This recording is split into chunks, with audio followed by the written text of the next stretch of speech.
Hello, hello. So, very happy to be here talking about the Safe Core protocol and developing on it. I'm Germán, like German, but I'm not German, I'm Spanish. Thank you for the laughs. I will preparing this joke all the year. So I work at DevRel on Safe. And I would like to ask you how many of you have known anything about the Safe Core protocol. Can you raise your hand? Okay. Who has read the white paper? Okay, good. So today we are going to talk about some of the terms and concepts that were introduced in the white paper, like plugins, registries, the manager, modules, and some others. So if you know what Safe is, I will refresh some components that are in the main architecture of the Safe Smart account first. Then we are going to talk about the Safe Core protocol new components and how they interact, they communicate, and some flows. And then I will share some repositories with you where you can read more about it. So let's start with the Safe Smart account, which is a modular account framework. The main component here is the account itself, right? So the Safe contract. And then the functionality can be extended with different elements. For example, we have modules. And we can see modules as a way to extend the functionality of the Safe. They can start transactions, send them to the account, and bypass the signatures of the owners and do some other stuff. For example, we can have here a recovery module that can initiate a transaction that will replace the initial owners of the account, for example.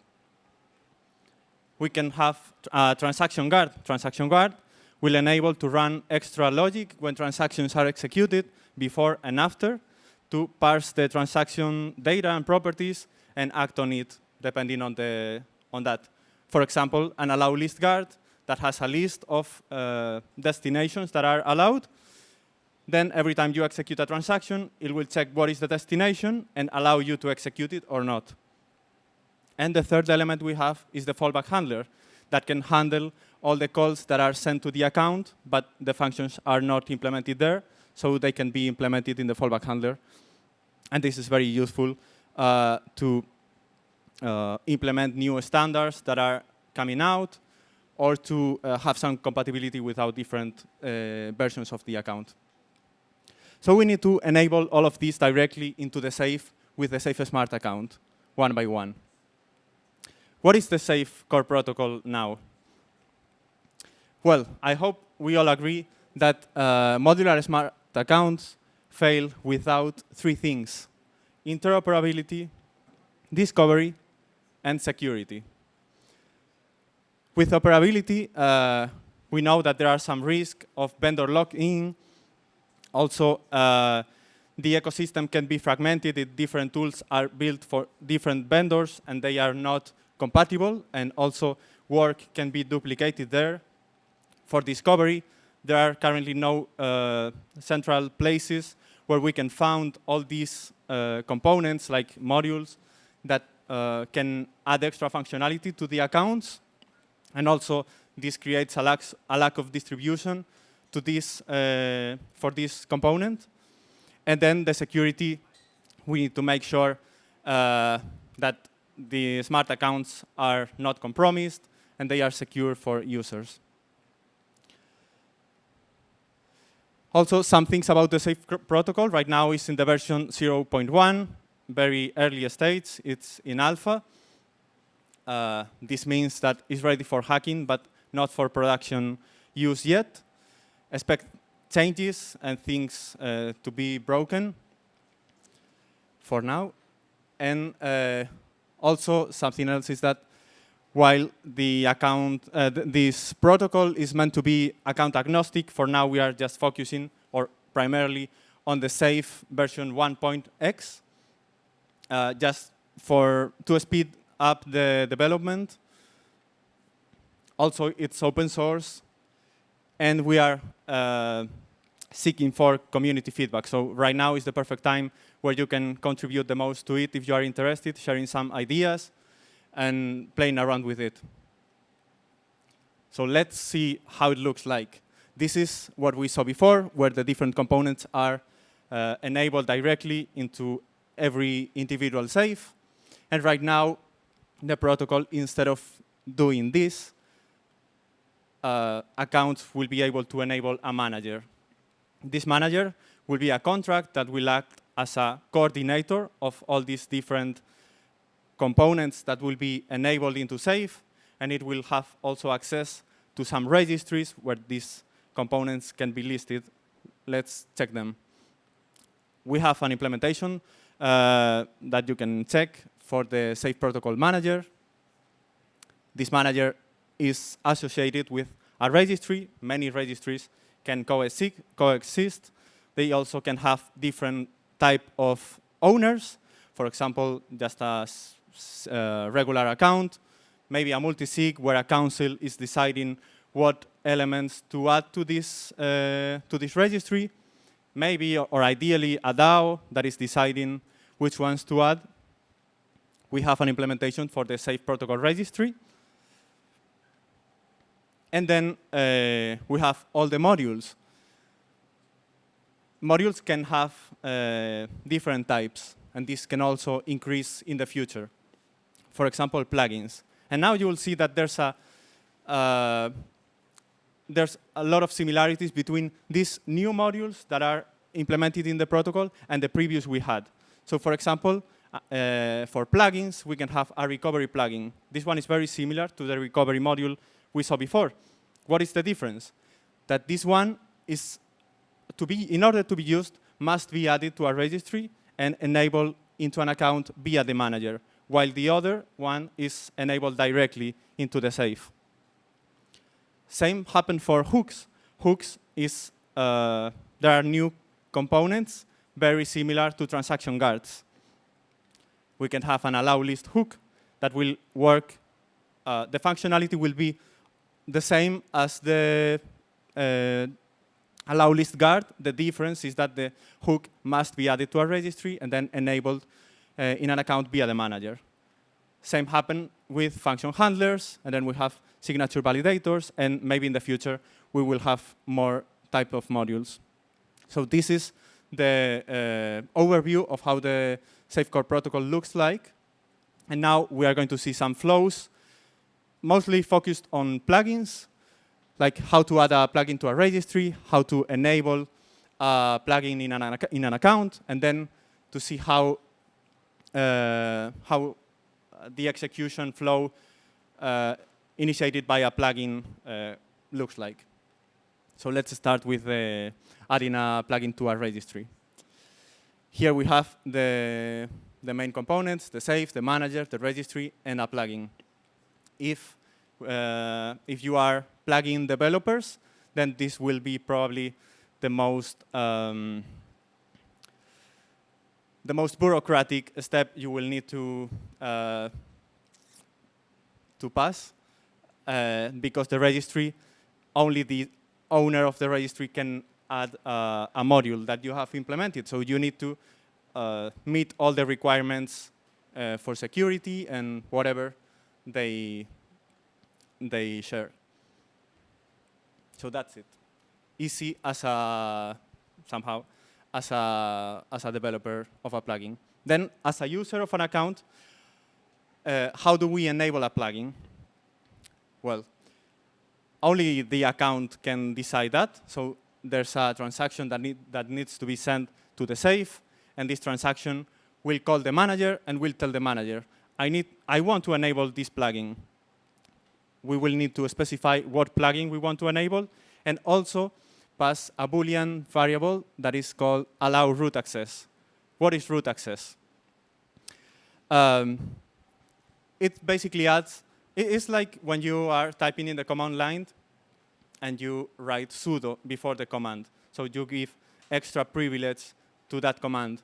Here, root access means that a transaction that is initiated by a plugin can, for example, execute delegate calls. Otherwise, if the plugin does not have root access, they won't be able to do that. Also, having root access means you can create a transaction that has the manager or the safe as the destination. Why is this?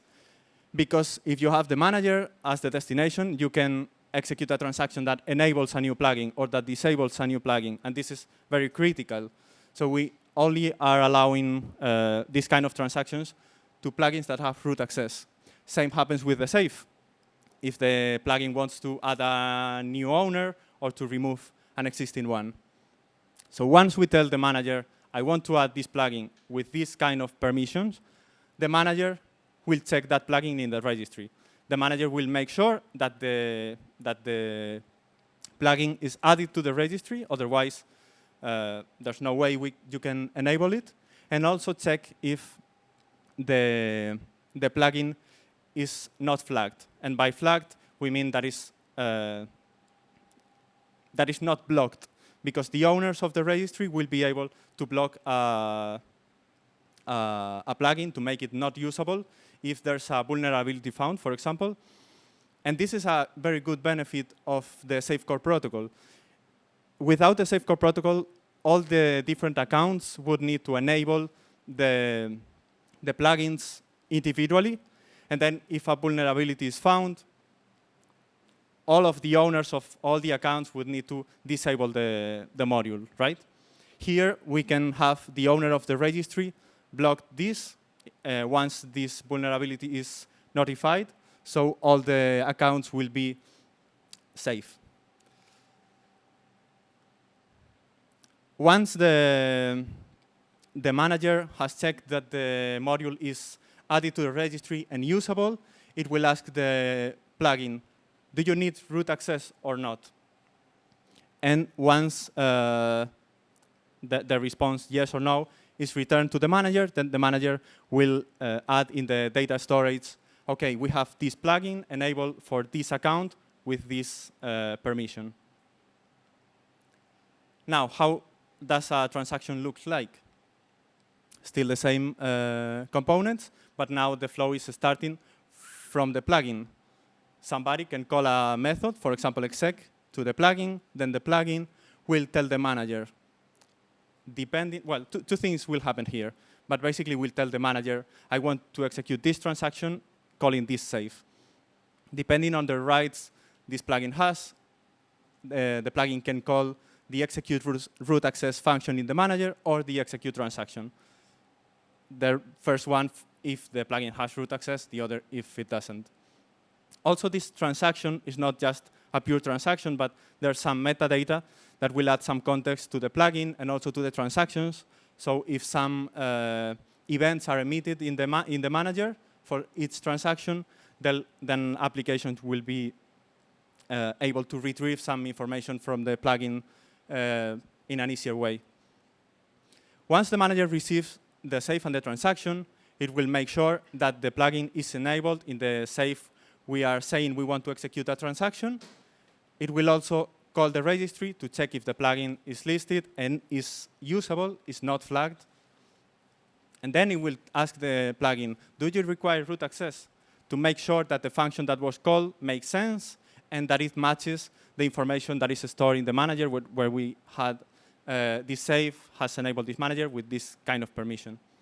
If all of this is OK, then the manager will send the transaction to the safe, to the account, calling the method exec transaction from module.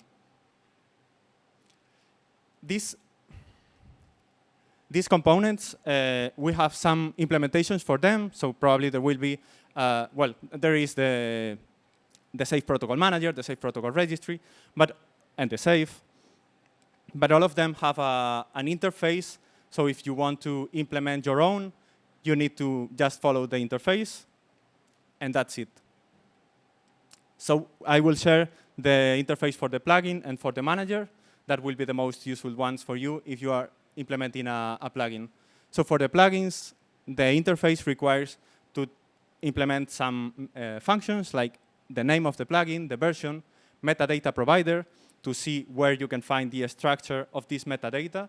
It can be stored in IPFS or an URL or a contract, depending on the provider type and the location. And then if the plugin requires root access or not. For the manager, at least these two functions need to be implemented. The ones that will receive the transaction from the plugin, execute transaction without root access, and execute root access.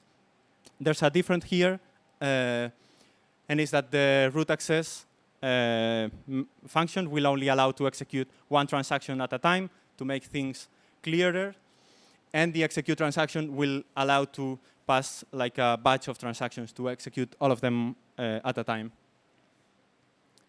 Also, for example, the Safe Protocol Manager, apart from the required functions, adds some to manage the plugins, to enable a new plugin, to disable them, to get a list of the enabled ones, get some information, etc. Also, if we are using hooks, that I'm not covering here in this workshop, some functions for the hooks can be added here as well. Now, regarding the repositories, we have three main ones. So we have two organizations on GitHub, the safe.global one, where we have all of our repos that are in production, and then we have safe, but with a 5A. That is more for experimental stuff. In the first one, the Safe Core Protocol, you will find the contracts, all the interfaces that need to be implemented, all the tests that you can check to see how all of this works, very useful. Then for the second one, that is the Safe Core Protocol specs, you have some documentation there, also very useful, some diagrams with flows.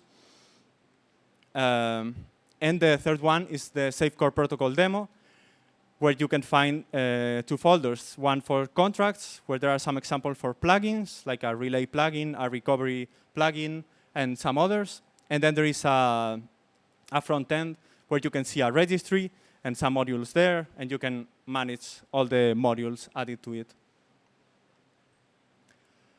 Well, you can find us on Twitter at Safe. We have some docs on docs.safe.global, with Discord, forum, and there are some little announcements.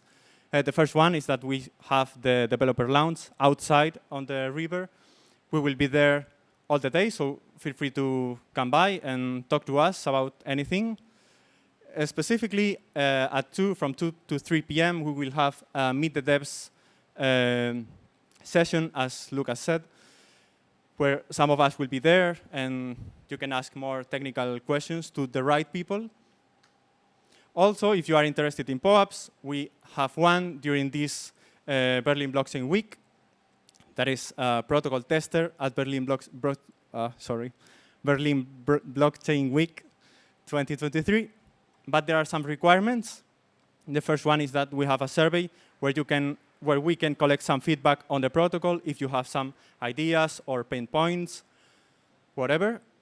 And also to try to play a bit with the protocol and deploy a plugin and add it to a registry we have for tests, where anybody can add a module by themselves. There's no need for the owner of the registry. This is happening on Girly, and you can see how to do that on the demo repository.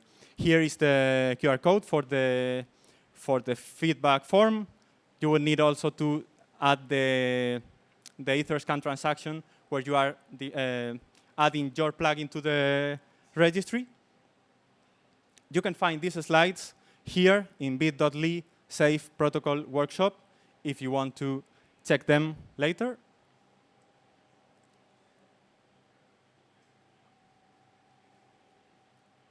And thank you very much for attending. Thank you. Yes?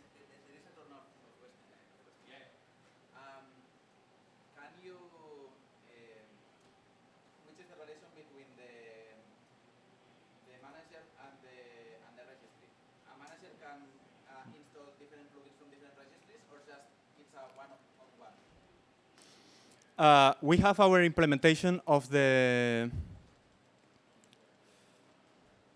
of the manager, which is the Safe protocol manager, that only allows to have one registry. But I guess if you decide to implement your own manager, why not having different registries that you can check? And then from the UI of Safe, if I have my own manager, I will still be able to use the UI. If you would be able to use your own manager via the UI, right now this is in very early stage. Nothing is implemented in the website. I don't know how it would look like, but I guess it would be great that as this is very configurable and customizable, that would also be happening in the web app, but let's see. We have another here.